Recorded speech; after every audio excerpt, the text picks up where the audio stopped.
Welcome to the Paul Spradley Show, a show dedicated to real strategies from real people practicing real leadership in diverse and inclusive cultures. And now here's your host, CEO of the diversity training firm, the Care-Based Leadership Collaborative, Dr. Paul David Spradley.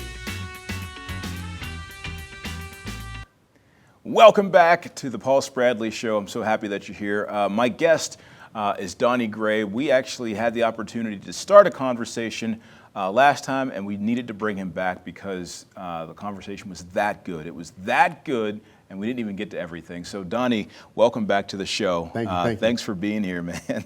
I appreciate your story so much. It's got so many twists and turns. And so, for the folks who might be joining us for the very first time, let's go back a little bit. You talked about yourself and just kind of summarize your life from, I would say, 12 to 22. Life from 12 to 22. So I would say for all the way from 12 up to high school, you know, just being out there in the world and doing things that was deceivious and wasn't where I was supposed to be. And after high school, going through Job Corps and understanding and taking Job Corps for granted and not doing the right things I needed to do to graduate. I ended up being in the streets more. You know, I was an addict of marijuana, smoking weed, and I met people and I started selling drugs and selling drugs and things end up leading to me to be incarcerated upstate State College. Yeah, and I want to pause you there because in your selling drug space, your gift, you realize that I'm good at this because, and one of the things you said in the last show is that you connect with people. That's Correct. Like your natural gift is you just connect. Natural born hustler, just a person that can connect with people and just honestly just love people. So that just catapulted me to a world that I didn't even think I was going to be in, nor was it good or edifying. So selling drugs, selling weed, had a problem, and basically ended up landing me to be in State College where I met someone that was undercover and basically brought me up to Penn State to do a drug transaction. And basically next thing you know, as I'm doing this transaction, cops jumping out from left and right with guns pointed at me, and next thing you know, I'm in the back of a cop car. And being in the back of a cop car at that moment had me realize everything in slow-mo, like, God telling me, son, this is where I have you at for right now. This is where it's going at. And me knowing, like, okay, God, this is in your hands. And in that week of me until my first preliminary, just fully coming to repentance with God, saying, God, help me in the midst of this and help me for where I'm going, and I leave it to you. Were you at peace during that week when you're in the back of the cop car, and in that week where you're waiting? Was there a sense of peace? Was you anxious? Like, what were you feeling? Peace, nervousness, anxious, not knowing where I'm going, not knowing how big this can be. Because the way, you know, you get incarcerated, you have something leaving from that to the cop car to a cell. You don't know everything behind the lines until you have a conversation with your lawyer. Right. You know, especially when inmates are talking inside the jail. They're trying to tell you how your case is going to go. But I knew, honestly, when the cuffs got on me and I was behind the jail cell where I was in the cop car, I knew exactly, like, God, this is your calling. This is your doing. Like, you're working it for your good. And I know you have me right now. And he had me at a place where no one can touch me but him. Wow. So that's an interesting perspective, man. And I think I appreciate your how you've gotten to this outlook on life, because we live in a world where it's tough sometimes to have that outlook on life, to have that positive outlook. Because of that positive outlook, you started planning for your transition even before you left. Correct. What was going on in your mind as you were thinking about, like, I have a day coming up where I'm going to be leaving here soon? Throughout my whole incarceration, I was like, what's next for me? So 60 days or however many days I believe it was, one of my last court dates, I was behind the cell. My lawyer came to see me and he basically told me, Donnie, I just got something to let you know, but you're going to be a convicted felon and you're probably going to be self-employed the rest of your life. And I didn't accept it, nor was I trying to hear it, but I was like, all right, thank you, God. This could have been worse. So when I came home, definitely wasn't going back to what I was doing. So basically, with me connecting with people, I was able to find 2 jobs. One job working at a restaurant industry, another job working at a car wash. And in the midst of all of that, I was connected with people within, and I wanted to get out the restaurant industry. And I met a bartender, and at that time, I shared my story with her. And I remember going home, taking a nap, and I woke up with a 3-page text message. And it was the young lady telling me, hey, my boyfriend owns this car wash down at a dealership in the middle of the city. It's a BMW dealership. And he would love to introduce you to the director down there, excuse me. So I got up early in the morning. As my discipline was even sharpened from being incarcerated. Right. And I made my way, persevered to Sheets, and I met him. And me and him had a conversation on the way down into the city, and remember parking on the side lot of this dealership, and he said, I think Tony's gonna like you. And as I go into this office and all these mechanics working on BMWs, I'm really soaking in the moment, like, wow, God, you have me here. And basically, I sat in my director's office at that time, and next thing you know, in a couple minutes, I see an African-American guy walk in with a three-piece suit, and he just sat back in his chair open-minded and said, hey, what's up, Donnie? And basically I gave him my story. I just came home from incarceration. I'm a hard worker. I love people, and just tell him more about myself one-on-one. And he looked at me and he basically just said, you know, you can start washing cars today. Wow. And I didn't go back to the restaurant industry business then, and I didn't go back to washing cars at Auto Bathhouse. The bartender who you met. Yeah. Are you still in contact with her? No, because I don't have social media. Okay. It was one of them things, I think I might have had a crush on a young lady. Right. But we ended up having a relationship because I respect that she had a man and just never been connected with her. But I know if she seen me today, she would just, yeah. Wow. I mean, it was just one person who was interested that altered your trajectory, that introduced you to a person. And that's the hope in it. Understand us as human beings, there's always someone out there in this world, and God places people for them to take the extra minute to get to know you and care for you. And when you have it, latch onto it. It might be hard for a lot of people due to insecurities or trust factors that they have been scarred with, but just latch onto it and allow that to lead you. And never be shy to experience new horizons. Rub shoulders with different people you never thought you'd be rub shoulders with, because God will put you in places you never even can imagine. Why? You said don't be shy to try these new things, to rub shoulders. Why? It breaks barriers. Us as people in this world, if we love one another, or once you start loving someone and having trust with someone, you build that relationship, and a relationship that's organic. Relationships are everything in life. And once you make that relationship, someone will break your neck just to put you in somewhere that they can't be, or to have you somewhere where you can never experience that you're here now. You rub shoulders to keep building more relationships, and you connect with people more and more. Yeah. Man, so I buy into that a whole lot. I believe in mentorship, and I've had people that have invested in me, that have put me on their shoulders, that have said, I see something in you that you can't see in yourself yet. And that has, if I'm going in this direction, like that boost of confidence will alter how it'll alter my trajectory, exactly. You know? And so you had multiple people, because you had the bartender, but then now you have a person that's saying you can work today, who just gave you that shot. You go in, you're working really hard, and you start moving up in the company. Start moving up.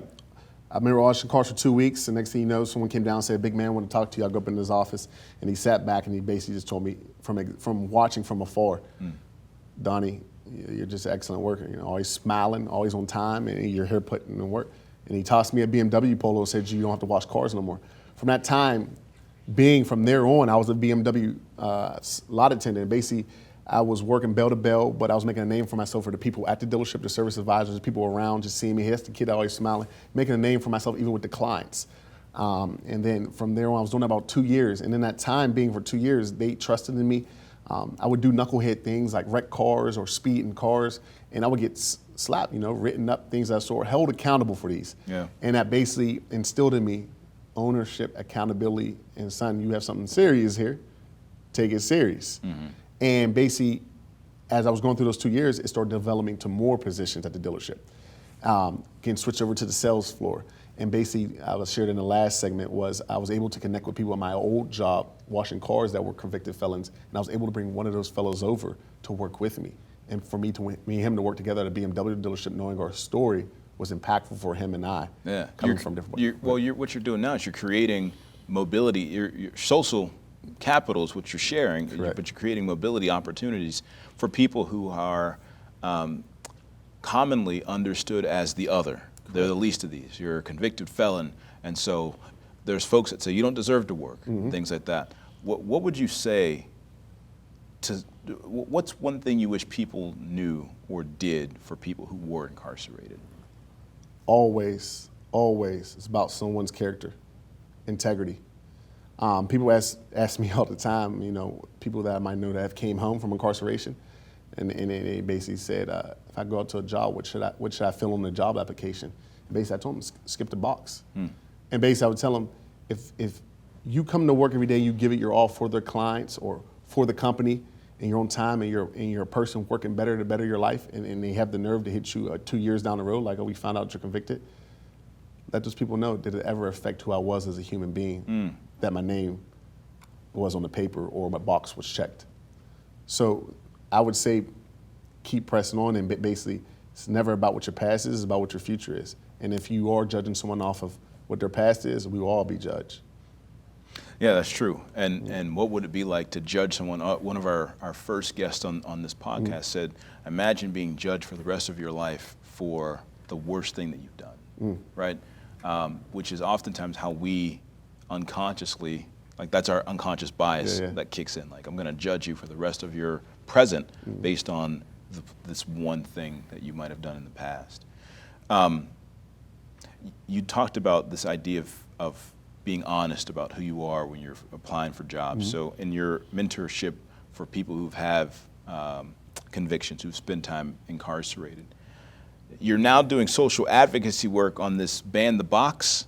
Can you talk about what Ban the Box is and why it's important for you? Ban the Box was brought to me by a gentleman, and basically, Ban the Box is to remove from any job application or anything to hold someone from getting a position if you've been incarcerated or if you have a criminal background. I've removed it off of job applications, anything to make it a stepping or a stone that you can't grow to go to the next position, or you trying to be rehabilitated into community or into the world itself. So for context, that right now on a lot of job applications, there's a box that says, have you been convicted of a felony or a crime?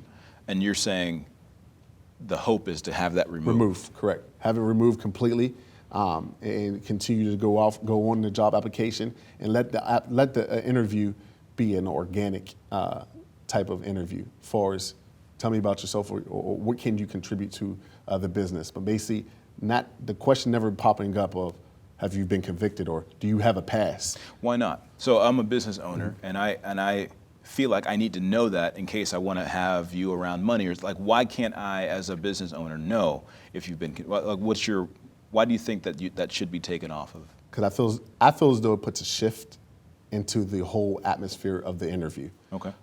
Because I feel as though going into it, if the conversation is real and it has meat to it, even if someone did open up about their past, it would never have that owner think, oh, wow, why should I hire you? You may do this. It has that owner knowing that, okay, someone shares something with me, or nor do I care if someone has a past.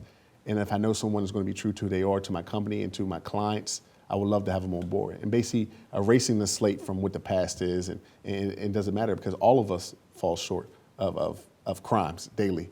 And who are we to judge one another or to hold someone to say, well, you have a past, can't have you work for me. It doesn't build love, and doesn't build for us to build as a community in the world together to progress. So, what have you learned about, I would call this a ceiling, if you will, like this box on the employment form, it's like a ceiling. What does that do for a person who's been incarcerated to have this box, or this shift in the conversation? What happens? What's the impact of that box? No hope. No hope. And unfortunately, puts people back into the situation of, I'm going to go back to what I know. And when you go back to what you know, you end up worse than where you came. Wow. So to go back to what you know, it doesn't give them that sense of, there's hope for me. There's no sense of what my future is. And the system is against me, and all cards are against me. So I'm going to go back to what I know. And that's going to be something of not edifying, something that's going to put you back in the system. That's not worth it. Man, that's a powerful thought. So let me ask you, what else do you think people that are transitioning out of incarceration, what are some other things that you feel like so you had a good both support system, and you also thought about it, like you had a sense of direction. That doesn't always seem to be the case. There seems to be a few barriers. One is the self. Two is this box that's in employment. Three, sometimes there's just not opportunities. Four, I might be tempted to go back into. So you talked about all of these realities after you start to transition out of being incarcerated. What else might a person need to be reacclimated into society? I would say to get reacclimated to society, I think another thing is on-the-job training. Finding a position or finding a job that gives you everything you need for on the job so that you can grow to succeed. I would say one big thing is huge is when you get back and you find something that you like and you find out that if they're willing to pay for your schooling or if they're willing to invest in you, to go for full throttle and basically to maximize every potential and opportunity you have and to know that there is hope and there are careers out there that you can go beyond that you can even imagine. And as well as you're growing, pass it on to the next person in line who might have been incarcerated to be where you're at nowadays. Why?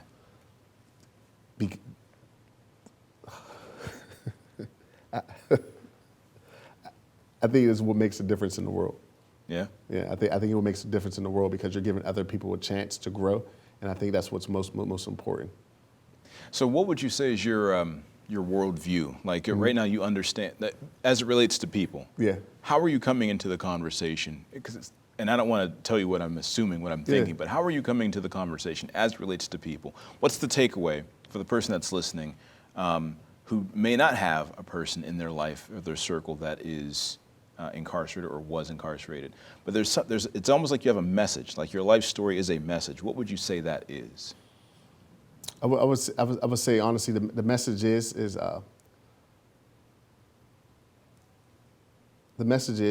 no matter how the life turns out from your past, continue to persevere knowing that there's greatness destined for you. Mainly everything that you're born with, natural gifts, natural talents, maximize those, find a gift. If your gift is far as cutting hair or your gift is basically selling things or have your own beauty supply, it's important to maximize your gifts and basically to share your stories with those that might have the same past or might be going down the path to let them know this is what you can do in life. This is how you rehabilitate yourself. This is what it means to connect with people and basically market yourself right and basically say, and lead by example to those who might be incarcerated that there is hope. You can change it around because I'm a living hope and us to be connected to one another. If you meet someone else's, this is my story and this is what I'm paving, and you can do the same way if you're in this position. Yeah, there's so many like little cliches that pop up when I talk to you. And I'm like, don't judge a book by its cover. Diving a little bit deeper and just understanding who people are and caring about people is really, it sounds like what your mission and ministry is about. Before we wrap up, I want you to talk about you've mentioned a couple of times how disciplined you are. Do you have some morning routines, some sort of regular routines that you put into practice to keep yourself disciplined, focused, and sort of moving in that trajectory? Definitely want to point a picture like my discipline is crazy, but I would say every day is a new day, and that's how I take it. Every day is a new day. I'm a person with energy, but at the same time, every day is a new day. So no matter what someone's day is the day before or hours before, you wake up, and when you have the breath of life in you that God's given you, there's hope for anything, and nothing's impossible. So one thing I do in the morning, my wife and I try my best to get up and work out in the morning. But I stay throughout my day. I stay in praise, and I stay in basically, keeping my mind focused on the things above, which is whatever God has for me. And I have an open slate. So I keep my discipline aligned with Him. I keep my discipline aligned with my marriage and my family. But basically, just staying on path and staying open-minded to anything that might come my way, but also knowing what might not be right. And basically, if I can share a word of encouragement with someone, if I can put someone in a position that where I'm at, far as and putting them in a position far as, hey, I might know someone that know this. Basically, making a connection with someone they might need, or basically, staying on the path and staying focused and being humble, away from anything that's going to deter me, or it could be just quick as a blink of an eye. If I don't stay focused that quick, I can be off the path. Yeah. So basically, just remaining humble and just keeping my eyes straight forward, and knowing that I can't get where I can't get where I want to be if I don't share it with someone else. Yeah, man. You're on the management team. Yeah. Would you ever thought that you would have been where you are? So looking back to 19-year-old version of yourself, could you imagine yourself where you are today? Not the place where I'm at, not dealing with the people that I deal with, but I was always a leader amongst my friends. So it was just sharpening my leadership for a greater cause. And me having a title of a manager, I don't really see importance in titles because it's always about someone's character. So it's like, hey, even though I have a title of a manager, I was already born a leader. So now it's for, the glory to him and knowing that, all right, son, this is where you're at. Like, let's put in the title, you've always been a leader, just maximize to your full potential. And basically opening up that box to other ones to let them know there's greatness in you as well. Just me being a manager has nothing to do with it. It's just you're in the same place, but you're in a different time. Wow. Yeah. Yeah, that's super encouraging. So what's next for Donnie Gray III? Man, next I would say wherever God takes me. I don't see myself as my wife and I don't see ourselves as having plans. We always go about the vision, whatever the vision may be in life for us. Is there a vision from older people for you to have kids soon? Because sometimes older people will grab you by the cheek and say, "When are y'all gonna have babies?" Yeah. Like they just Lord's willing, it may be kids soon. Okay. But working on a valet business. Furthermore, more intimate type of valet, and so that's your own business. You work and then you have your own thing. Yeah, on the side. I work That's under. awesome. I actually have overhead. Executive valet is what it's called. My owner, John Bettis, he put me in position about 2 years ago. I'm the VP of New Business Operation. I plan on expanding that more. But basically, I love putting people in position to work with me that I see great qualities and show them a different walk of life in valeting and a different way to make good money and get to network and connect with people. I love everything that you're doing because what you genuinely believe in people. You see the good in people. You have high expectations. You want folks to work hard, right? But you also want to provide opportunities and a chance for people who historically, especially in places like Pittsburgh, aren't given those opportunities. There's these ceilings that are in place. And you are using your gifts to make space for other people. Yeah. And so I thank you for the work that you're doing, man. I appreciate it.